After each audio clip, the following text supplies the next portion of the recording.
Hello, my name is Julia Moulton, and this is my video response 1.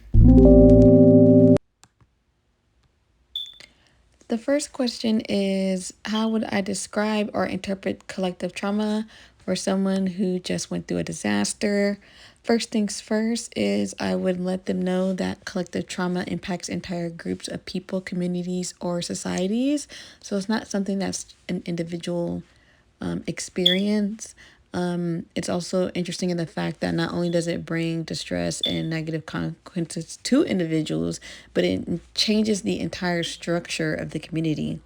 It can impact relationships, policies, and governmental processes.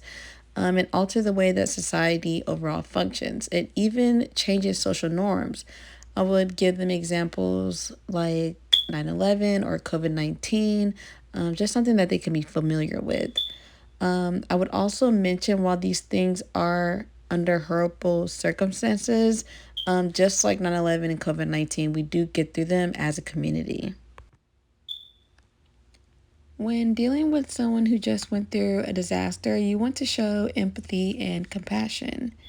So, when describing collective trauma, I would let them know that even though this is something that many people are going through, each experience, each feeling, and each emotion is unique to the individual.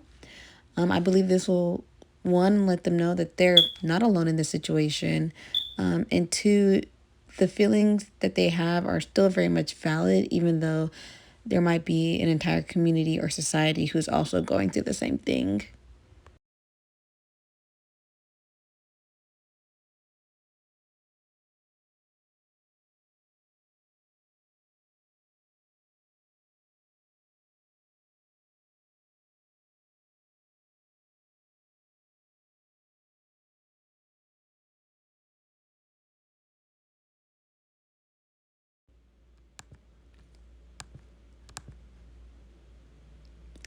So the next question is, what kind of impact may the stress of going through disaster have on a person's mental well-being?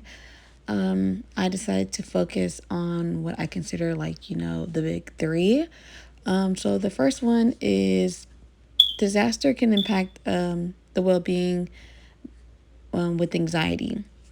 Individuals who have experienced trauma may experience anxiety in a variety of forms, from increased and generalized worries to panic attacks.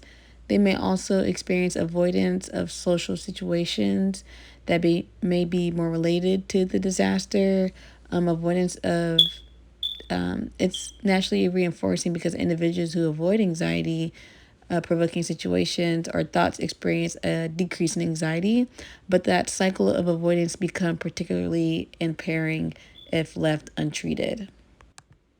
Next is depression. Individuals who suffer from depression may experience at least 2 weeks of low or irritable mood most of the day, nearly every day.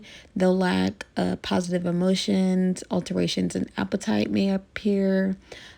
Also, change in sleep patterns, decreased energy, and excessive guilt, which we talked about in our reflection of the modules that we did for first responders. And also, they have difficulty concentrating. And then third is PTSD. Individuals who suffer from PTSD will have experienced trauma and experience, a multitude of symptoms, which include intrusive memories, nightmares, flashbacks, distress related to reminders of the disaster, persistent and negative emotions, decreased interest in activities, and feelings of disengagement. So now we're going to talk about the recovery process and the stages, and how a counselor would be needed throughout these stages. The first stage is pre-disaster. This is, sometimes disasters have no warning and can cause feelings of vulnerability, and a sense of loss of control to protect themselves and family. Disasters with warning can cause guilt, which we talked about earlier, or self blame for failure to heed warnings. This is kind of the time where people, maybe if they are knowing that a disaster is about to come, they are probably reaching out to their counselors about their fears and their worries. And I believe at this time it is just best to give them the knowledge that we have just based off what's in the media and the news, because at the same time, we are also not, fortune tellers. So the only thing that we can do is prepare. Next is disaster.